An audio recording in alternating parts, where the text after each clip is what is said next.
Colégio Sigma, e hoje, né, eu fiz uma aula voltada para o 7º ano, e isso, né, contando para uma pequena revisãozinha de um conteúdo que alguns alunos tiveram algumas dúvidas e que eu vou tentar esclarecer através dessa pequena aula, tá? Um resumão. Então, é o capítulo 9, conhecendo o território brasileiro. Vamos lá, vamos ver. Primeiramente, a dinâmica do território brasileiro, ela se faz necessário entender o conceito de território. E para compreendermos isso, um dos grandes autores que menciona sobre o conceito de território, que é chamado Milton Santos, ele conceitua de forma clara o que seria o conceito de território. Seria o espaço transformado pelas ações humanas ao longo do tempo, isso onde uma pessoa ou grupo de pessoas exerce o poder, certo? Esse é o conceito de Milton Santos. Porém, também ele fala que ele é apropriado e transformado por um grupo social.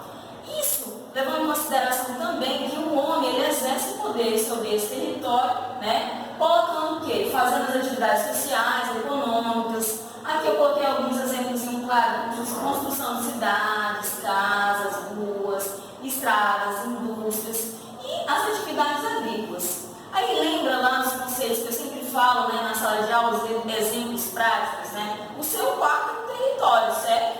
É lá que você, né, faz todas as suas atividades e que você estabelece as suas regras, ou seja, você estabelece o seu poder dentro ali daquele território que você vive, né, que você dorme, que você fica lá. Então, da mesma forma, seria esse território também que o homem estabelece, né, sobre a sociedade, certo? Então, é bem prático, é bem simples, e esse conceito é um dos mais formados em relação ao território, que é o do Milton Santos.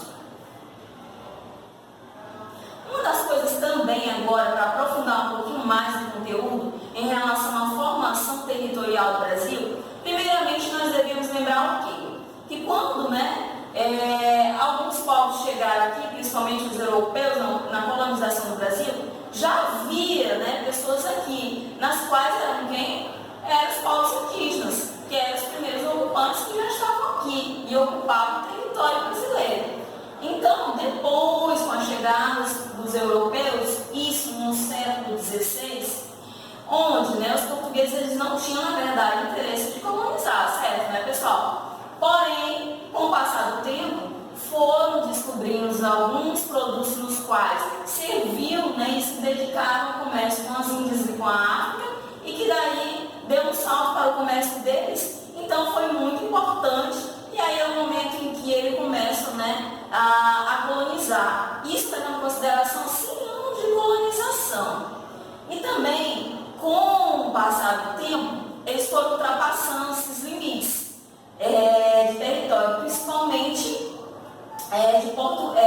de Espanha, no qual depois foi estabelecido o Tratado de Tordesilhas, que esse tratado que foi assinado entre, né, Portugal e Espanha, isso em 1494, onde se estabelecia essa possibilidade de quê? De exploração do mundo, de modo que não ultrapassasse esses limites estabelecidos pelo Tratado de Tordesilhas. E aí, um mapazinho bem claro disso que nós acabamos de falar, certo? Porém, aqui, olha só, o mundo dividido entre Portugal e Espanha pelo Tratado de Tordesilhas. Aqui está bem claro, né, bem simples, ali onde, né, se encontra de laranjados territórios para a Espanha e onde, né, está marcado ali de verde territórios para Portugal. Você observa bem, né, que lá ali em território para Portugal, uma pequena porção, principalmente ali na área litorânea, certo? Porém, Portugal ele foi explorando essas riquezas que ele encontrava e foi adentrando o território da Espanha, que se encontra aqui de laranja, está marcado de laranja. E com isso, né, ele ultrapassou o quê? O Tratado de Tordesilhas. Daí então que foi, né, estabelecido um outro e novo tratado, nós já vamos ver, certo?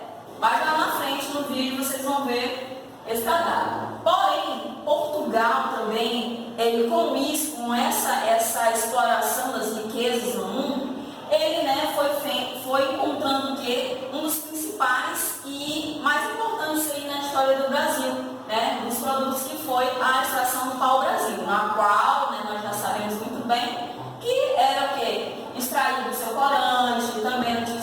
tingimento de tecidos e uso da madeira, né, principalmente. Tudo isso, né, encontrado no litoral brasileiro. E que também ele se configurou no momento histórico, né, como um bom retorno financeiro. E aí, ainda no contexto histórico do século, né, 17 a 18, ainda para compreender, como eu falei, Portugal ele começou a avançar mais ainda no território, principalmente ao rumo oeste, né, do território brasileiro, onde ultrapassaram os limites do Tratado de Tordesilhas, como eu falei anteriormente, assim tentando, né, se apropriar das terras da Espanha. E com isso, é claro, né? É claro que não ia ficar somente por aí, teria conflitos, né, mais à frente. E o que foi que aconteceu? Foram conflitos, né, que foi estabelecido uma nova configuração agora do território brasileiro, onde, né, eles tentam fazer novos acordos, no qual é o Tratado de Madrid, que vai ser estabelecido, para tentar definir agora quem realmente, né, pertence a território de quem, ou seja, definir as terras pertencentes a cada um dos países. Olha aí, então, o Tratado de Madrid que foi estabelecido para arrumar toda essa desordem que estava causando, né, no Brasil, né, naquela época. Então, o tratado assinado, o Tratado de Madrid, em 1750, ele foi, né, ele veio para quê? Para anular o Tratado de Tordesilhas, que estabeleceu agora uma nova configuração no território brasileiro. Onde também, dentro desse tratado, foi estabelecido o quê? Um princípio chamado Uti-Possidetis. O que seria esse princípio, hein, pessoal? Seria o direito de posse. O direito de posse, ele vinha estabelecer o que também? Ele definia que cada país, né, ficasse com um território que possuísse. Mas não era bem por aí. Por quê? Porque ele permitiu também a Portugal se apropriar das terras que antes pertenciam à Espanha.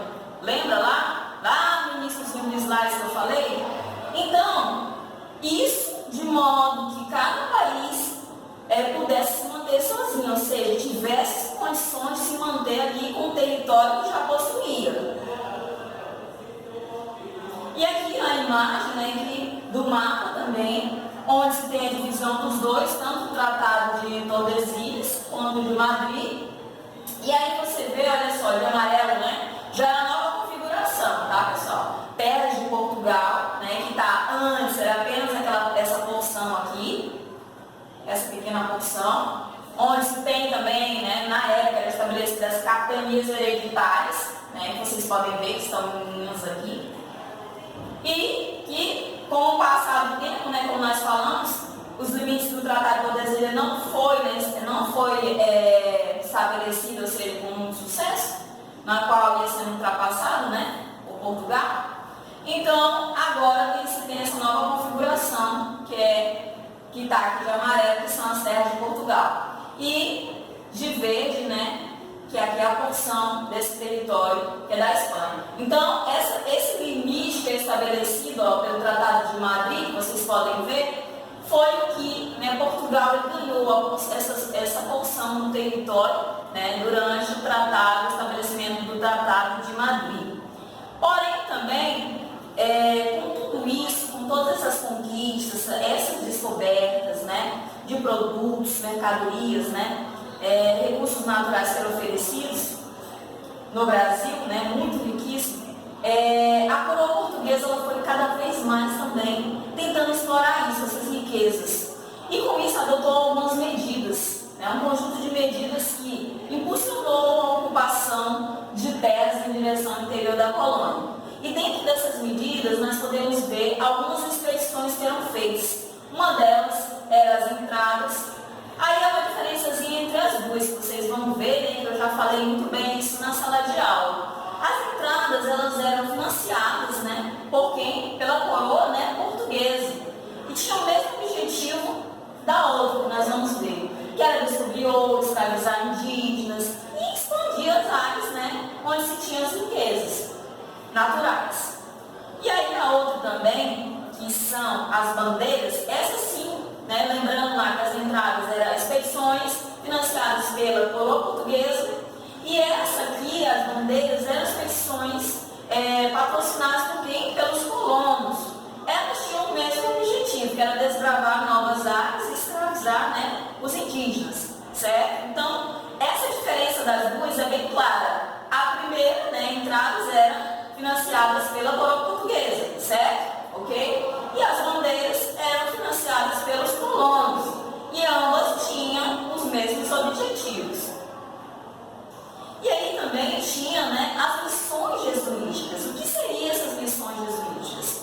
Seria de forma clara catequizar, evangelizar os indígenas, né, de forma pacífica, porém sabemos que nos livros de história fica bem claro que nem todos eles, né, foram catequizados, ou seja, de forma pacífica, porque muitos grupos indígenas eles foram dizimados nesse período também, tá, histórico. E aí, com a descoberta também, né, pessoal, ainda voltando lá para a exploração do pau-brasil, é que veio surgir, né, as vilas e cidades, porque quando o período que está se estruturando, né, essa colonização no Brasil, ela está se configurando e dando uma nova roupagem, né, à extensão, principalmente a extensão litorânea e no interior do território. E também, né, surgiram outras atividades econômicas, como eu falei, que a maioria delas era cana-de-açúcar, o tabaco, o algodão, criação de gado e exploração do ouro. Todas essas também, né, foram exploradas. Então, por hoje é só, gente.